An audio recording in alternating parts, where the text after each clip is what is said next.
From atop a tall building overlooking the Mediterranean Sea, the opening scene of the film shows the island of Lampedusa. A business meeting is currently underway between two groups on the rooftop of this building. Massimo and Mario, two of his father's advisors, stand behind him as two men converse with him. Business is in the cards for these two men. His family is pushing for his father, Massimo, to join the human trafficking industry. But the elderly man shows no interest, even though a substantial profit was promised. Meanwhile, Massimo is looking out into the stormy sea through binoculars. A woman's hands are raised towards the sky as she smiles in the frame. Standing next to him, his father inquires as to what he was staring at. While his father examines the identical woman, Massimo offers him the binoculars. His astonishment is flat. Tragically, Massimo's face is splattered with blood. The dealer shot and killed his father. The father and son both fall to the floor at the same moment. At the scene, Massimo's father passes away while he receives cardiopulmonary resuscitation treatment. Massimo was in San Francisco for family business 5 years ago. Massimo requests a refund with an interest rate of 10%. A slew of security personnel jump into the note of fear as the top investor declares it impossible. By intimidating the board members, Massimo asserts his dominance. After he finishes, he says he'll buy the company and fire all of the executives. Laura, Bill, and Massimo break off their meeting in Warsaw, San Francisco, and head to their separate cities in separate cars. But Anna sends Massimo a racy video, and Massimo stops watching it halfway through. After Bill gets home, he finds her boyfriend Martin glued to his computer. He interrupts her kiss by saying he has to get work done. In addition to telling her to get some sleep, he brings up the fact that they need to be at the airport early in the morning. She walks away from Bo, expressing her obvious disappointment. Read the movie review here. Here's a quick challenge that will have a life-altering impact on you in just 5 seconds. Am I prepared? Just like that, it's done. Upon returning to Italy on a private plane with Mario, Massimo learns that a container containing cocaine had been taken. Domenico, a young man, says he will track down the culprit and murder him. But Massimo doesn't say a word when the news hits. Rather, he returns to his cabin, stifling his anger. In this scene, he violently takes hold of the flight attendant and forces her to engage in oral sex with him. It just so happens that Bill is also enjoying herself in her Warsaw bedroom with a vibrator. Laura Biel, her boyfriend Martin, and Olga, their best friend, arrive in Italy the following morning. A pitcher of Laura's favorite beverage is brought to the table by the server. Thanking Martin for remembering, she flashes a small smile. However, her boyfriend is perplexed. To his shame, he admits that he did not propose the drink. Disappointed, Laura excuses herself from the group by saying she needs to use the restroom. Tragically, she can't locate the restroom, and as she searches, she unexpectedly encounters Massimo. Massimo then asks if she's lost after they look into each other's eyes for an instant. Laura and Olga are lounging in the poolside sun the following morning. After telling her best friend that she hasn't seen Martin all morning and tried calling his phone without success, Laura finally breaks the news. Incredulous that he would treat her so badly on her birthday, Olga demanded to know why. Taking advantage of the situation, Laura opens up about her relationship problems. He does not prioritize me above all else. According to Laura, Martin does prioritize his friends and job, she concedes. A broad grin spreads across her boyfriend's face as he shows up. According to him, he had an unforgettable experience on Etna.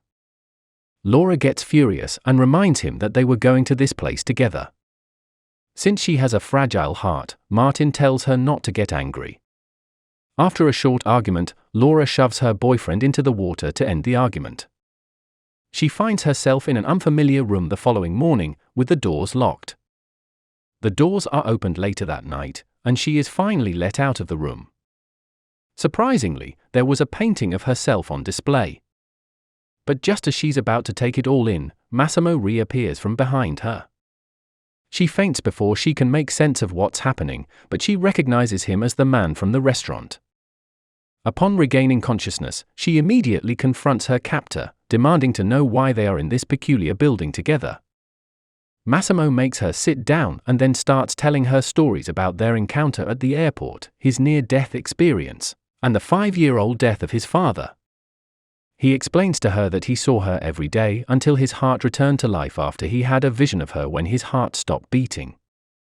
For as long as he can remember, he has longed to find her and claim her as his own.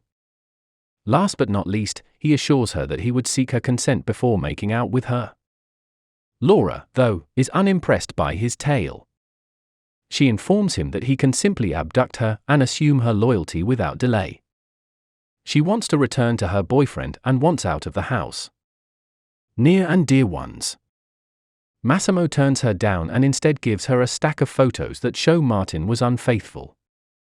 He elaborates by saying that his men have retrieved her belongings from the hotel room and left a note for Martin, her ex-boyfriend.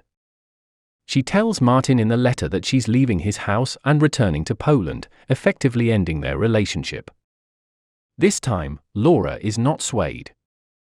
She tries to storm out at Massimo furiously, but he stops her in her tracks with his ferocious hands and warns her not to make him furious.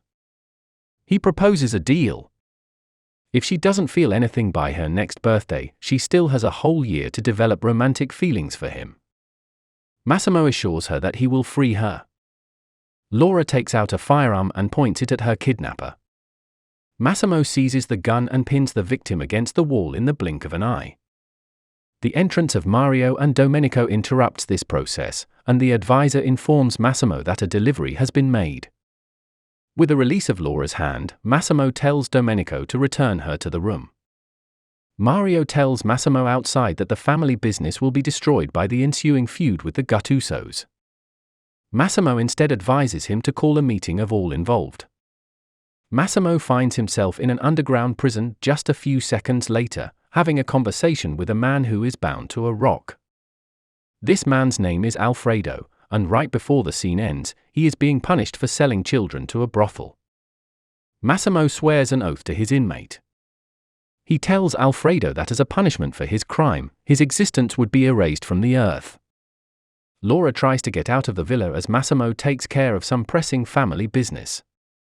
But she fails in her endeavor. When she saw Massimo and his men kill Alfredo by shooting him, she is so horrified by what she sees that she faints from fear. Massimo tells her the following morning that Alfredo was going to get what he deserved. Along with stealing from and cheating his family, he had sold children. However, Laura remains oblivious to his statements. On the contrary, she approaches Massimo and requests his cell phone and laptop, which he immediately declines. These, he assures her, will arrive at the proper time. However, she must immediately begin getting ready for a trip. Surprisingly, Laura decides to slap him across the face. Massimo, however, shows no reaction this time. Laura takes her time settling in. Domenico makes her a hearty breakfast, and she takes a short nap before Massimo makes an appearance. On this occasion, he forces her to go on a trip to Etna, where she lavishes herself in designer apparel and footwear. Laura tries to flee once more after a small altercation in an Etna store. However, she is unsuccessful once again. Before she gets very far, Massimo catches up to her and advises her to run in better shoes the next time. When Laura realizes she can finally speak to him, she presses the issue, asking him to clarify whether he meant to refrain from touching her without her consent. Massimo gives Laura the go-ahead, prompting her to request a laptop and cell phone once more. Laura and Massimo have their first romantic dinner together since they met later that night. Taking charge of the conversation, Laura even compliments Massimo's chef on his grandmother's cooking. Massimo is tight-lipped when she presses him for details about his business. He boasts about managing a plethora of establishments, including nightclubs, hotels, and restaurants. All of these things he says he inherited from his dad, but he never wanted. During this scene, Massimo gets a text message from Anna, the same woman who had sent them the explicit videos at the beginning of the film. Immediately, he sets aside the text and directs his attention to Laura's speech. Following supper, Laura retrieves her laptop and phone. She gives her mom a call to reassure her that everything is fine. She'd have to take a year off to focus on her new job in Sicily, Italy.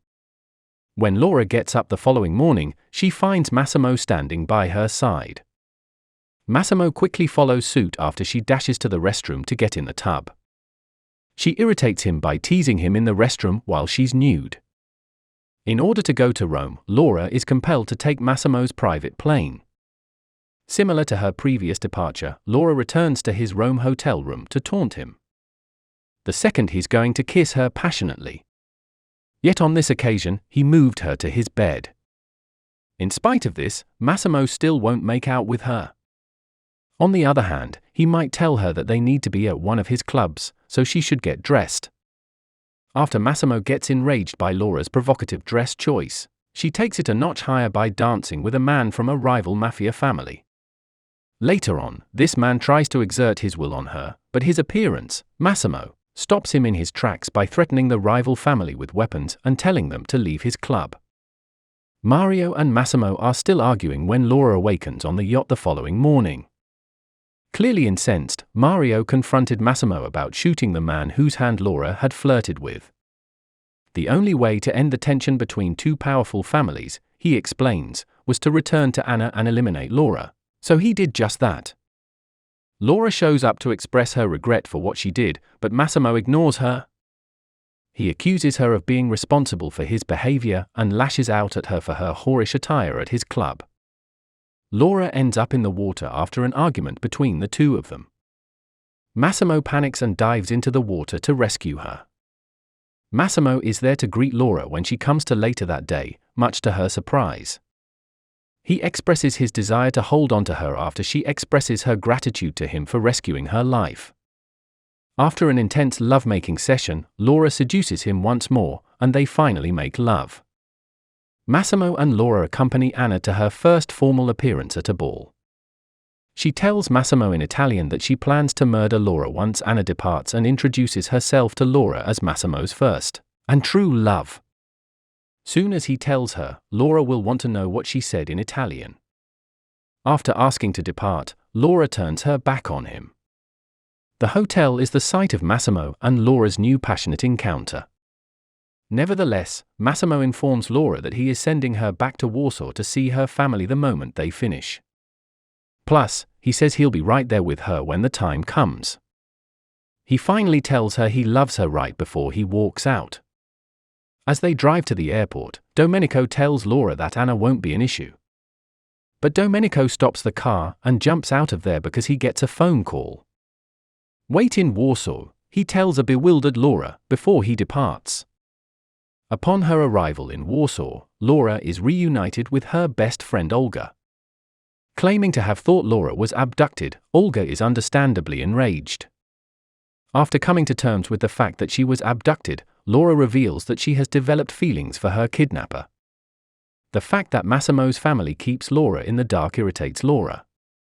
She is furious that she was sent to Poland for no apparent reason and that she is being treated like a doll. Olga, incensed, tells her to turn around. The ladies spend the day relaxing at the spa and the evening dancing the night away. Meanwhile, at the club, Laura is preoccupied with waiting for Massimo to get in touch when she meets Martin, who claims to have been searching for her for quite some time. He sincerely apologizes and expresses his undying love for her followers, refusing to back down. She leaves him behind as she heads home. Nevertheless, Martin persists. After she returns to the apartment, he follows. He makes an effort to persuade her to return to him. Regardless of Laura's protests, Martin still won't go. However, baritone causes Massimo to sound thick. An ex-boyfriend of hers has decided to go. As soon as Massimo hugs Laura again, her wrath at him for leaving for so long transforms into passion. Loving caresses each other. Laura finds out his hurt when she opens his shirt. Massimo, however, claims that the issue is now resolved. She goes on to say that she has fallen head over heels for him and doesn't require a whole year to tell him this. Massimo asks Laura to marry him the following morning, and she accepts. Meeting her parents is the next step for him. But as he's about to, Laura advises him to keep quiet about his activities. As they make their way back to Italy, Laura confides in her now fiancé Massimo about her illness. Massimo tries to get her to go to the doctor, but she quickly shifts the conversation's focus. She begs Olga to invite her to their wedding instead of her family since she doesn't want them to find out about Massimo. The way he lives. Just as Olga is about to arrive, Laura's pregnancy news breaks. Instead of being happy about the news, she is furious that Laura became pregnant after only 2 months of being with Massimo. Olga encourages Laura to inform Massimo about the pregnancy once she has calmed down. Calling her fiancé at the same time, Laura asks if they can have a conversation over dinner. The caller informs Mario that Laura's life is in imminent danger. Amidst all this, Laura's car crashes into a tunnel, and her phone conversation with Massimo abruptly ends. In order to inform Massimo of this new development, Mario quickly races over to them. Upon Mario's arrival, the significance of this message hits Massimo so hard that he starts to cry. There is no sign of Laura's vehicle at the tunnel's entrance. On the contrary, the entrance is blocked by a police car.